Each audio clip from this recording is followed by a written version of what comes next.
Did you know that if you were born in ancient Rome with a twin, your life would be far less valuable than someone who was an only child? You see, the Romans had some crazy rituals and traditions that might sound ridiculous or even barbaric to us today, but they were common practice back then. In this video, we'll take you on a journey through time to explore the most barbaric rituals in ancient Roman palaces. So buckle up for a wild ride through history. Emperor Nero's Golden House. After the Great Fire of Rome in 64 AD, Emperor Nero decided to build his dream house on the ashes of the city. He built a massive palace complex known as the Domus Aurea, or Golden House, which covered an area of 28 acres. It was the epitome of luxury living in ancient Rome, complete with a lake, gardens, statues, and even artificial hills. But there was more to this palace than met the eye. One of the most shocking rituals that took place here was the so-called Bounteolum. This involved throwing gold coins from a tower in the palace and enjoying the sight of common folk fighting over the riches. The emperor's guards would stand by with swords to protect him, while he watched with amusement as the crowds fought tooth and nail for the gold. It was a perverse form of entertainment for the elite class, who saw the value of money as meaningless when it could so easily be acquired. But that wasn't the only way Nero entertained himself. Another disturbing ritual was the mock naval battles that took place in the artificial lake. These battles were fought between gladiators who rode ships made of wood or stone and were equipped with catapults and slingshots. They would engage in fierce combat until one of them was defeated, and the victors would celebrate by throwing their opponents into the lake to drown. Spectators would watch with bated breath as these battles raged on, cheering and betting on the outcome. For the Roman emperors, it was a chance to escape the confines of their luxurious palaces and immerse themselves in the thrill of battle. But behind closed doors, the atmosphere was far from fun and games. Cruelty in the imperial family.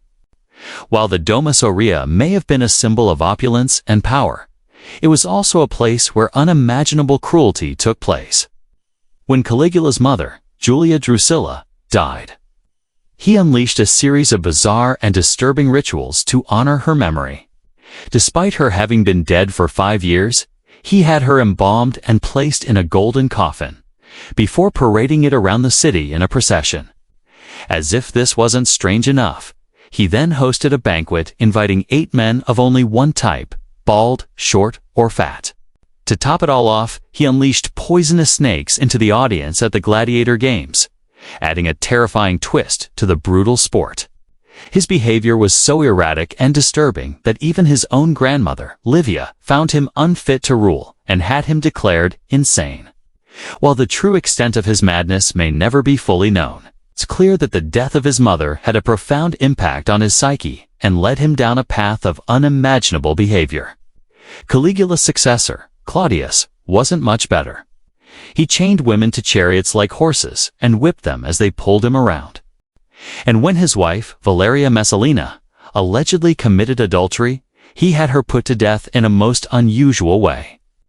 Instead of a quick and painless execution, he ordered her to be sewn up in a leather sack, along with poison and a viper. This was not only a cruel and unusual punishment, but a bizarre one as well. Why would he want to kill her so messily when he could have simply divorced her? Perhaps it was his twisted sense of revenge, or just another example of how power corrupts even the most seemingly ordinary people.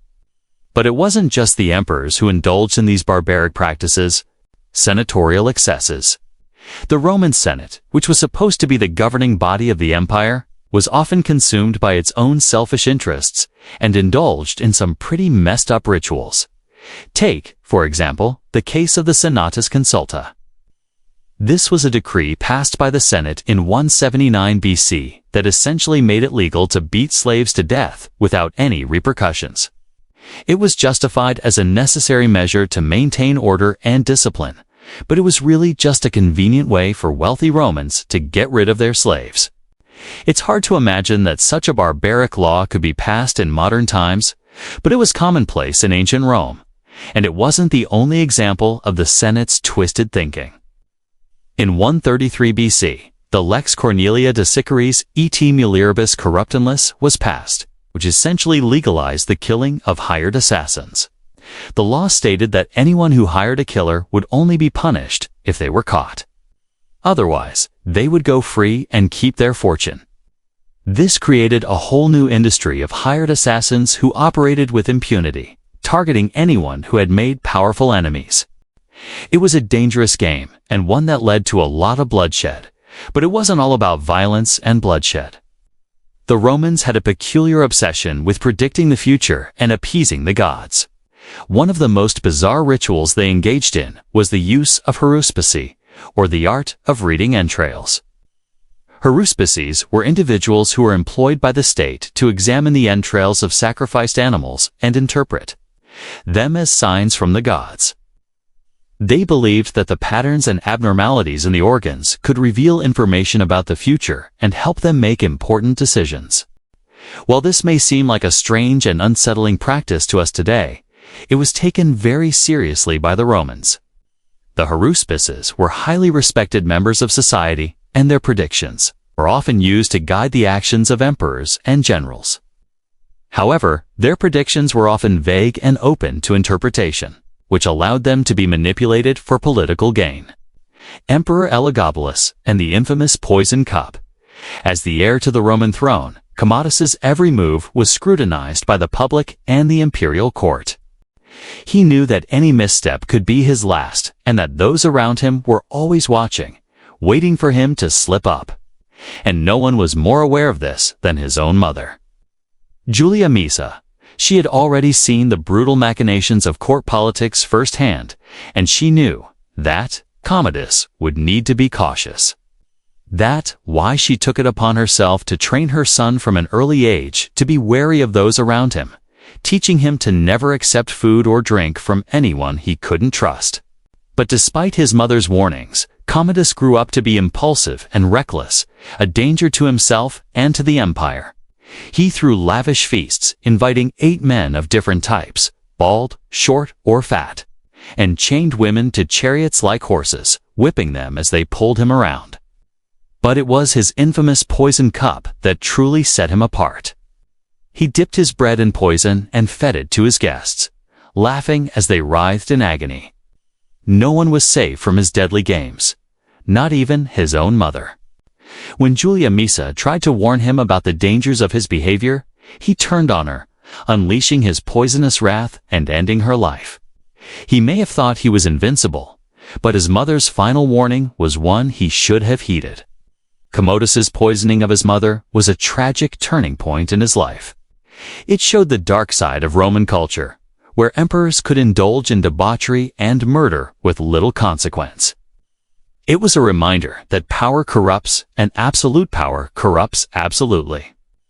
Caracalla's unhinged antics.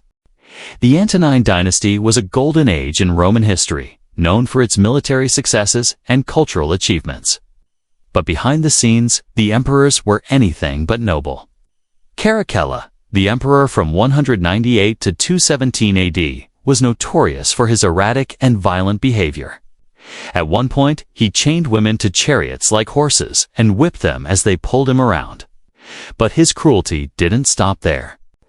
Caracalla had an unfortunate habit of hurling gold coins from a tower in his palace, enjoying the spectacle of common folk fighting over the riches, while his guards stood by with swords to protect him. It was a perverse form of entertainment for the elite class, who saw the value of money as meaningless when it could so easily be acquired. But Caracalla's madness didn't end at the chariot races either. He chained men to chariots like horses and whipped them as they pulled him around. He delighted in throwing gold coins from a tower in his palace, watching with amusement as the crowds fought over the riches.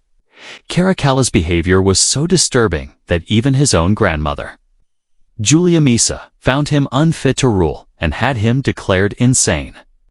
But despite his mental instability, Caracalla managed to reign for nearly 2 decades, leaving a legacy of madness and bloodshed in his wake. If you enjoyed this video, check out the next one.